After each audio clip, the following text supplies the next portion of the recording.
in cold blood. After leaving his girlfriend and cousin behind at the hotel, Tupac kills time before the boxing match by hitting the casino tables. At his side is his trusted bodyguard, Frank Alexander. We get over to the MGM, and he's gambling again on the crap table, and he's winning. He's winning big. He's doing really well. Yeah, I remember when we got to Vegas, I think Pac had about 10 grand in his pocket, and it was burning a hole in his pocket. He was trying to get rid of it as fast as he could.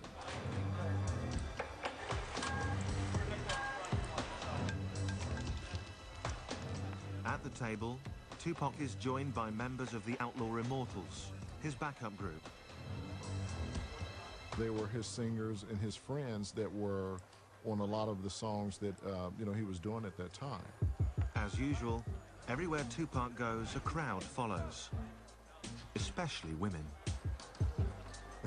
Tupac and women. The women were a dime a dozen. They were there, the groupies, from the movie sets, from the video sets, from the studio, from Italy, wherever. In the casino, as in life, Tupac plays for high stakes. Riding high in the charts, he can afford to gamble.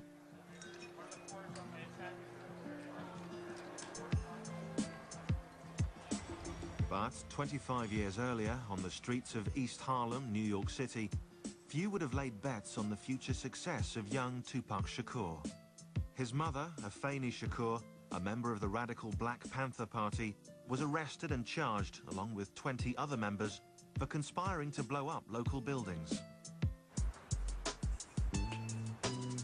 Eventually acquitted of all charges and pregnant with Tupac, Afeni was released from jail after spending 15 months on and off behind bars. And on June 16th, 1971, she gave birth to Tupac Amaru Shakur, who she named after a South American Incan revolutionary, the name meaning Shining Serpent.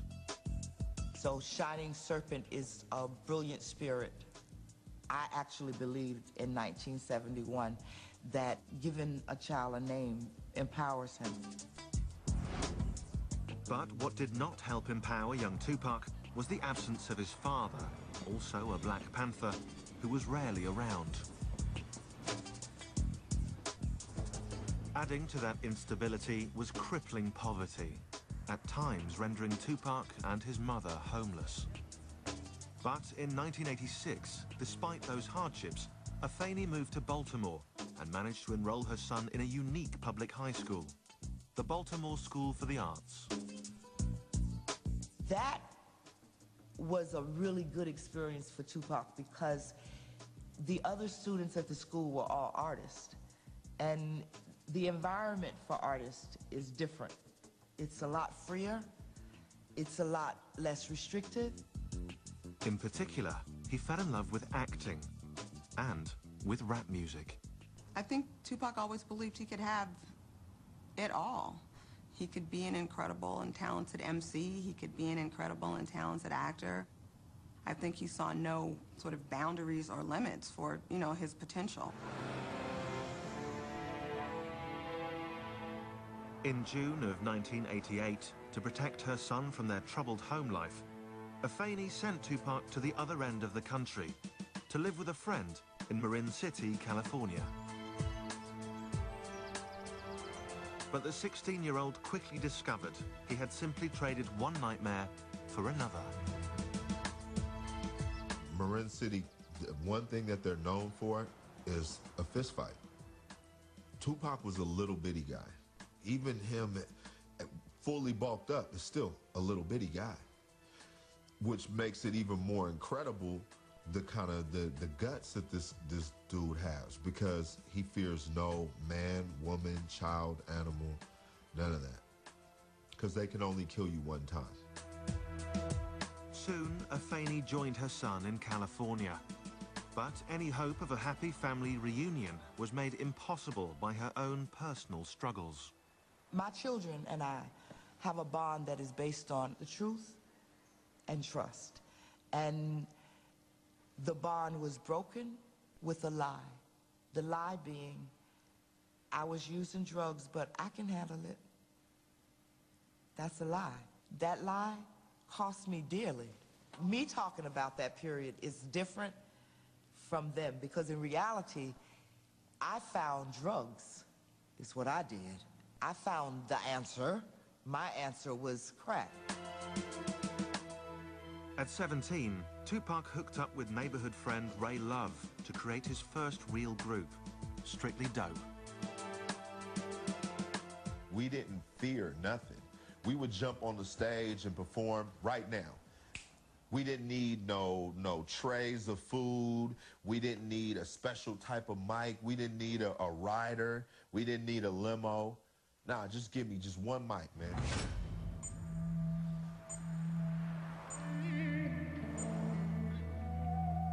September 7th, 1996, 6:15 p.m. Since arriving in Las Vegas almost 4 hours ago, Tupac Shakur and his entourage have been taking it easy, gambling at the casino and enjoying a few drinks. But in just 5 hours, Tupac Shakur will be gunned down by a cold-blooded killer.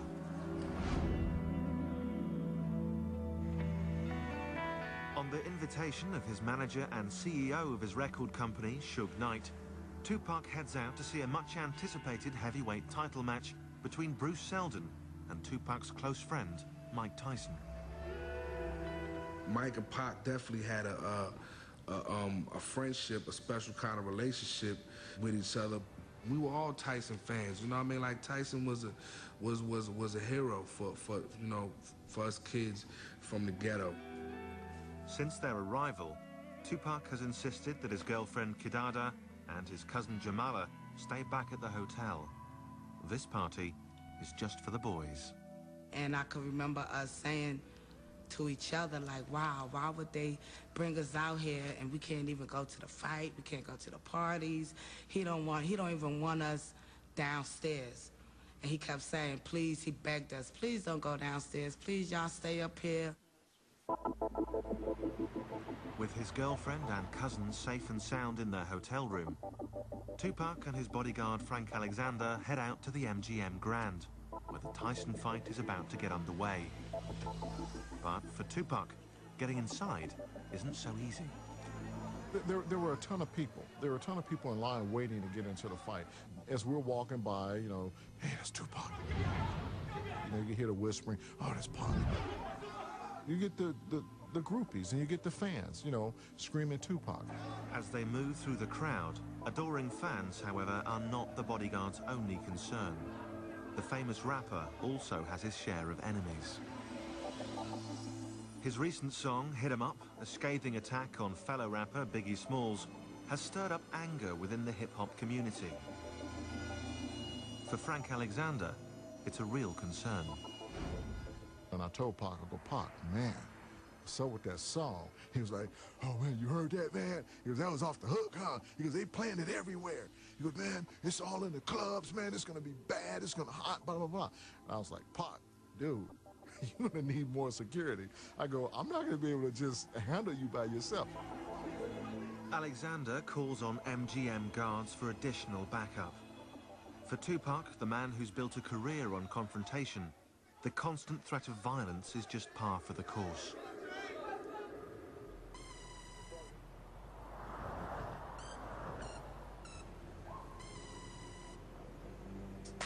But back in 1990, only 6 years earlier, few had ever even heard of Tupac Shakur.